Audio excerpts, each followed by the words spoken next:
अस्सलाम वालेकुम नाजरीन, उम्मीद है कि आप लोग खैरियत से होंगे। नाजरीन, सबसे पहले मैं आप लोगों का तहे दिल से मशकूर हूँ कि आप लोगों ने मेरी वालदा के लिए जो नेक ख्वाहिशात का इजहार किया। मैं आपका इंतहाई ममनून हूँ। वालदैन जो हैं वो अल्लाह ताला का एक अनमोल तोहफ़ा हैं। ये आपसे गैर मशरूत तौर पे मोहब्बत करते हैं, आपकी खुशियों में गैर मशरूत तौर पर खुश होते हैं। और अगर आपकी ज़िंदगी में कहीं परेशानी आ जाए, आपकी हमाकतों की वजह से आ जाए, उनकी नाफरमानी की वजह से आ जाए, तो सबसे ज़्यादा परेशान भी यही लोग होते हैं। ये हस्तियाँ जिन लोगों के पास अभी हैं उनका एहतराम करें, उनका ख्याल करें। मैं आपको बताऊं कि हमारी ज़िंदगी में जो चीज़ें मौजूद होती हैं हम उनको वैल्यू नहीं करते। जब चली जाती हैं तो हम फिर जो है बाद में उस वक्त को कोसते हैं, उस वक्त को याद करते हैं कि वो बहुत अच्छा टाइम था। हालांकि वो जब टाइम होता है तो उस टाइम हम उसको उतना वैल्यू नहीं कर रहे होते।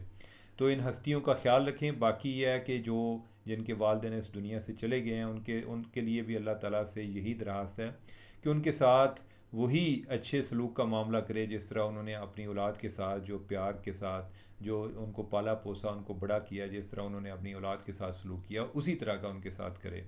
तो नाजरीन, आज हम जो बात का आगाज़ बलूचिस्तान के इशू से करते हैं, वो बात पहले भी हमारी हुई थी। कल हमने उस पर बात की और आज फिर उसी की तरफ हम आ रहे हैं। वजह यह है कि कल जो मालूमात मैंने आपसे शेयर की थी, मेरा ख्याल है कि बाकी लोगों से ज़्यादा हमारे पास मालूमात थी। और आज जो मज़ीद मालूमात आई हैं उनसे उनकी तस्दीक भी हुई है और बात आगे बढ़ी है। कल मैंने आपको बताया था कि उसके बारे में कुछ ये इतलात आ रही हैं कि वो लड़की जो है वो ऑलरेडी मैरिड थी। आज ये भी पता चला कि वो जो उसके साथ जो मर्द है जिसको मारा गया वो भी ऑलरेडी मैरिड था। ये इसी इलाके के दोनों थे और बाद में ये इधर से कहीं से चले गए। चले गए का मतलब बाहर चले गए कि जब टर्म इस्तेमाल होती है तो वो ये नहीं था कि को मुल्क से बाहर चले गए थे, इधर ही कहीं वो छुप छुपा गए। फिर कहीं वापस आए। इसका जो खामद है उसने भी टॉयलेट किया। जो खातून है इसके भी कुछ बच्चे हैं, मेरे ख्याल 4-5 बच्चे हैं। जो वो मर्द है उसके भी 4-5 बच्चे हैं, उनको टॉयलेट किया उसने। लेकिन बाद में कुछ मामला दोबारा से वही मामला रिपीट होना शुरू हो गया। और उसके बाद वो जो मर्द है उसने आके कुछ वीडियोस बना के को टिकटॉक पे चढ़ानी भी शुरू कर दी। और उसने इलाके में आने पे यानी कि अपना एक कैसे है कि जैसे उसने को बड़ा एक इलाका फ़तह किया है या दूसरे लोगों को उसने प्रोवोक किया। कुछ इस तरह का मामला हुआ और उस पे जब पहली दफ़ा माफ़ी होगी, अब दूसरी तरह दफ़ा ये हुआ। इसको देखने के अब दो तरीके हैं। एक तो ये है कि क्या इसका मतलब है कि उनकी गलती थी, तो क्या उनको इस तरह से करना चाहिए था, उनको गोलियां मार देनी चाहिए थी। नाजरीन, ये किसी के पास इख्तियार नहीं है, ये मामला सिर्फ रियासत के पास होता है। जो हमारे इंसानी हकूक़ हैं उनमें से कुछ हमारे एब्सलूट राइट्स हैं और कुछ हमारे क्वालिफाइड राइट्स हैं। कुछ मशरूत हैं और कुछ जो है यानी कि उनके कहते हैं जी इस पर कोई दूसरी राय नहीं है। तो जो एक राइट टू लाइफ है ये हमारा एक एब्सलूट राइट है, इस पर कोई दूसरी राय नहीं है। अगर किसी को किसी पर कोई इतराज़ है, कोई उसने ऑफेंस कमिट किया है, तो फिर वो उसको एक कोर्ट ऑफ लॉ में जाना चाहिए, एक लीगल प्रोसीजर को फॉलो करना चाहिए। अगर आप नहीं करते, कानून हाथ में लेते हैं, तो उसका नतीजा फिर यही होता है कि फॉर एग्ज़ाम्पल कि अगर आप पहले आपका पॉइंट वैलिड भी हो, तो जब आप कोई इस तरह से एक्ट कमिट करते हैं तो उसके बाद फिर आप आपका फ़ैसला कानून करता है और कानून ये कहता है कि आप इस तरह से कत्ल नहीं कर सकते। तो उस हवाले से आपके नॉलेज में है कि उस पे जो बलूचिस्तान हाई कोर्ट है उन्होंने भी नोटिस लिया हुआ है। अब दूसरा इसका पहलू ये है कि क्या जो एक्शन वो कर रहे थे, क्या ये इसको हमें इस पे खामोशी इख्तियार करनी चाहिए। मैं नहीं समझता कि वो भी वैलिड था। आप इस चीज़ को तब आप समझ पाएंगे कि जब आप इसको अपनी ज़ात पर किसी तरह अप्लाई करें कि क्या आपके साथ या आपके किसी करीबी अजीज़ कोई इस तरह का काम करे तो क्या आप उसको अप्रूव करेंगे या डिसअप्रूव करेंगे। तो इसी तरह यानी कि हमारे एक जो मॉरल वैल्यूज़ हैं उनके बारे में भी पता चलता है। हो सकता है कि अगर हम वेस्ट की बात करें तो उनका जो एक मॉरल वैल्यूज़ है वही सिस्टम है, डिफरेंट है। कोई चीज़ें जो हैं उधर ऑफेंस हैं, हमारे यहाँ ऑफेंस नहीं है। मसलन ये है कि हमारे यहाँ कज़न मैरिज हो जाती है, वेस्ट में जो है ये एक बहुत मायूब बात समझी जाती है। अभी तो कई ममालिक में ये कानून भी आ रहा है, यूके में भी कानून आ रहा है इस हवाले से कि ये इस तरह की नहीं होनी चाहिए। तो जो चीज़ें वेस्ट में हो रही होती हैं, आप अगर उनको अपने माशरे में लोग नहीं टॉलरेट कर सकते, तो आप देख लें कि अगर आपका वैल्यू सिस्टम अलाउ करता है तो फिर आपको कहें जी कि उन्होंने अच्छा किया था, उनको ये करना चाहिए था। अगर नहीं अलाउ करता तो फिर भी इन्हें क्या आप बता दें। इवन इस तरह से जो एक एक्स्ट्रा मैरिटल अफेयर्स हैं, ये चीज़ जो है इसको तो वेस्ट में भी इजाज़त नहीं है। यानी कि उसमें जो प्रेसिडेंट्स जो हैं उनके स्कैंडल आए हैं, आपके नॉलेज में है कि जो क्लिंटन का स्कैंडल था या इस तरह से था। अल्लाह ताला सब के एक गुनाहों पर पर्दे डाले, लेकिन यह है कि जब जो चीज़ ठीक है या गलत है उसको हमें ठीक और गलत कहना चाहिए। कोई कर रहा है या नहीं कर रहा, अगर कोई बंदा, वो कहते हैं कि there is nothing illegal unless one is काट, के जब तक कोई बंदा पकड़ा नहीं जाता तो हर चीज़ इलीगल समझी जा रही होती है।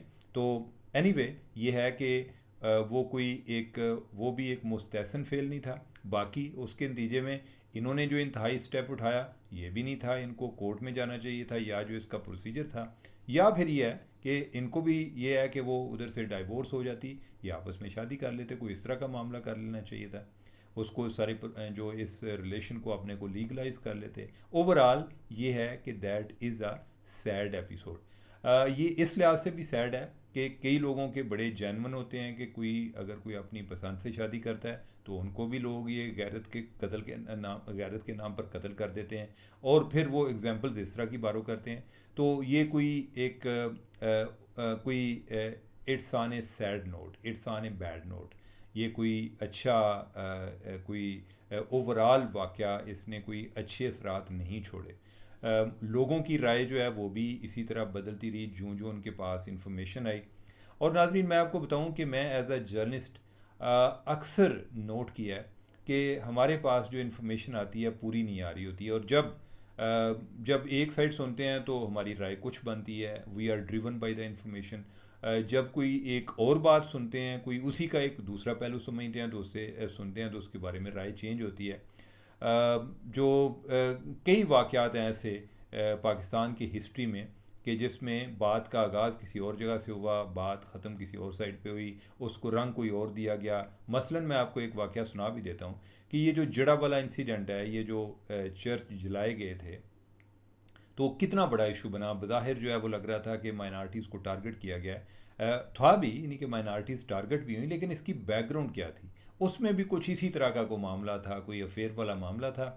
और जो एक लड़का है जिसके साथ कोई इस तरह के मामला चल रहे थे, वो जो दूसरा वो खामन था, यानी कि उसने इस चीज़ को माइंड किया। वो कहीं जेल में था, जेल में उसने किसी को पैसे दिए, कोई एक कातिल उसने हायर किया ताकि मेरा कहीं सामने ज़िक्र भी ना आए। वो बंदा पैसे लेके भाग गया। बाद में इसको ये ख्याल सूझा कि मैं कोई इस तरह करता हूँ कि ये कोई ब्लास्फेमी का एलिगेशन लगा देता हूँ, इसको आके खुद ही मुसलमान मार देंगे। और बाय द वे, इस जो डिस्प्यूटिंग पार्टी थी दोनों, यानी कि जो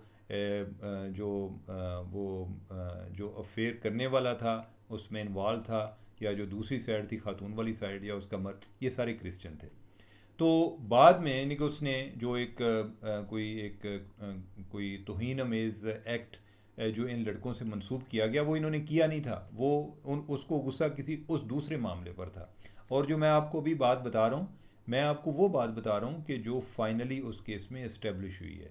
मैं आपको वो बात बता रहा हूँ कि जिसमें जो कि मैंने उधर से क्रिश्चियंस जो हैं उनसे भी मैंने वेरीफाई किया है कि ये बात ये हुई थी। लेकिन देखें, यानी कि ये बात निकलने तक या इस तक पहुँचते पहुँचते कितना नुकसान हो गया, कितने यानी कि इबादत गाहें जलाई गई, जो कितने ईसाई हैं उनकी जान ख़तरे में पड़ गई।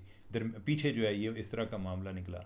और लिहाजा आप चीज़ों को हमेशा एक स्केप्टिकली भी देखा करें। कोई ज़्यादा एक साजिशी थ्योरीज़ जो हैं उनको ब्रेक दिया करें, उनसे अवॉइड किया करें। चीज़ों को ऐसे देखने की कोशिश करें जैसे हैं, see the things as they are. यानी कि आप जब दुनिया को उसी तरह देखते हैं जिस अंदाज में है, वो आपकी ख्वाहिशात से बदल नहीं जाती। जब आप उसी तरह देखते हैं तो फिर आपको ये अंदाज़ा होता है कि हुआ क्या, क्या नहीं हुआ। यानी कि वो सारी चीज़ें जो हैं वो क्लियर होती हैं। तो नाज़रीन, गुफ्तगू ज़रा लंबी होगी, अब हम अपने नेक्स्ट टॉपिक की तरफ कि आज पीटीआई में सेनेट के इलेक्शन भी हो गए, और उसमें आपको पता है कि जो मिर्ज़ा अफरीदी है उस पर बहुत ज़्यादा एतराज़ कर रहे थे जी कि मिर्ज़ा अफरीदी जो है ये है वो है। लेकिन जो है जिस बात पे लोगों को अंदाज़ा नहीं था कि मिर्ज़ा अफरीदी की जो सबसे बड़ी पावर थी वो पैसा था। हर पार्टी जो है उसके पास कोई एटीएम मौजूद हैं, पैसे वाले लोग मौजूद हैं। वो मौलाना फजल रहमान के पास भी हैं, वो पीटीआई के पास भी हैं, सब के पास हैं। ये जो ज़्यादा बयानबाजी कर रहे होते हैं ये आप और हम लोगों को ये बताने के लिए कर रहे होते हैं कि ये बड़े असूल पसंद हैं, लेकिन अपनी रियल लाइफ में ये बड़े प्रैक्टिकल लोग हैं। बाय द वे जो मुराद सईद है वो भी सेनेट में आ गए हैं। अब वो क्या बनेगा उनका कि वो सेनेटर रह सकते हैं, ओथ लेने के लिए आएंगे, कैसे आएंगे, आगे से गिरफ्तारी होगी। तो ओवरऑल ये काफ़ी देर ये मसला चलता रहेगा कि जो मुराद सईद है उसने ओथ लेना या नहीं लेना। तो ओवरऑल ये है कि पीटीआई को सीटें ज़्यादा मिल गई हैं जो बाकी जमातों की निस्बत, हर एक ज़्यादा मिली है, और बाकी जमातों को इसलिए मिल गई कि जो उनकी जो रिज़र्व सीट्स हैं वो ज़्यादा थी। तो एनीवे जो अब ये सेनेट का मामला जो है वो जो केपी वाला मामला है, ये सेनेट की रिज़र्व सीट्स की वजह से अटका हुआ था, और उधर अब हो गया वो तकसीम हो गई हैं माली गनीमत की तरह, जो उधर नशिस्तें हैं, और उसके बाद अब सेनेट के इलेक्शन हो गए हैं। अब देखें जी, अब हमें इंतज़ार है 5 अगस्त का। 5 अगस्त को इमरान खान ने कॉल दी हुई है, उस दिन क्या बनता है वो वक्त बताएगा, लेकिन मुझे कुछ होता हुआ ऐसा जो नज़र नहीं आ रहा। तो नाजरीन, अब तीसरा टॉपिक एक जर्नलिस्ट के हवाले से मैं बात करूँगा, एक सीनियर जर्नलिस्ट के, कि जो कि अगवा हो गए। यानी कि वो अगवा हो गए, किस तरह से अगवा हो गए, यानी कि आप समझें कि कोई 8-9 घंटे अगवा हो गए। किस तरह से कि यानी कि उनका फ़ोन अगवा हो गया, फ़ोन जो है वो हैक हो गया। वो फ़ोन बज़ाहिर उनका था, सिम उनकी थी, लेकिन यह है कि उसको चलाता कोई और था। जैसे कहते हैं ना कि तू प्यार है किसी और का, तुझे चाहता कुछ और, कोई और है, तो इसी तरह जो है ये इनका फ़ोन इनका था, सिम इनकी थी, चलाने वाला जो है वो कोई और था। और उनके साथ ये वाक़या हुआ, वो उस दिन इतवार का रोज़ था, और उनको कॉल आई कि आपका कोई टीसीएस आया हुआ है, आप आकर ले लें, या आप कहते हैं तो आपके घर ड्रॉप कर देते हैं। उन्होंने कहा जी कि हम आप मेरे घर ड्रॉप कर दें। उन्होंने कहा जी कि आपको एक कोड भेजा है, वो आप कोड यानी कि उधर से आप हमें सेंड करें। उधर से उनका फ़ोन जो है वो, फिर उन्होंने कहा जी कि आप जो है ना 2 घंटे आप फ़ोन बंद कर दें।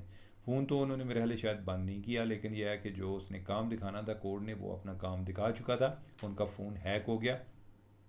और फिर जो साइबर क्राइम वाले हैं उन्होंने उनकी हेल्प की। अब यह है कि उस हवाले से दो चीज़ें हैं, अहम चीज़ें। बाय द वे, मुझे भी कोई उसी दौरान मुझे भी कॉल आई, और मुझे भी ये कहा गया कि आपका टीसीएस आया हुआ है। मैंने कहा किधर आया हुआ है? वो कहते हैं कराची में आया हुआ है। अब उनको लोगों को ये नहीं आइडिया था कि मैं इस्लामाबाद में हूँ। हो सकता है कि अगर उनको वो इस तरह मुझे कहते जी कि इस्लामाबाद में है, तो हो सकता है मैं भी उल्लू बन जाता। यानी कि अभी तो मैं उनको उल्लू कह रहा हूँ। तो खैर ये है कि मैंने कहा जी कि भाई आप वो ख़ुद ही रख लें, आपकी मेहरबानी है, आपने मुझे बता दिया, मैं आपकी इस ईमानदारी का बहुत बहुत मशकूर हूँ। आप वो जो टीसीएस है अपने पास रखें कराची में। तो ये जो जर्नलिस्ट हैं, चूँकि ये कराची में थे, और ये उनकी बातों में आ गए, और ये कोई बड़ी बात नहीं है नाज़रीन। मैं ख़ुद, मेरे साथ एक दफ़ा फ्रॉड हुआ था बैंक के हवाले से। कोई मुझे कॉल आ गई, उन्होंने कहा कि हम जो है अपने जो नंबर हैं, जो अकाउंट्स हैं, उनको अपडेट कर रहे हैं, तो आप कोई आपके कोई इन्फॉर्मेशन चाहिए थी, कोई 2-3 चीज़ें उसने मेरी बता दी।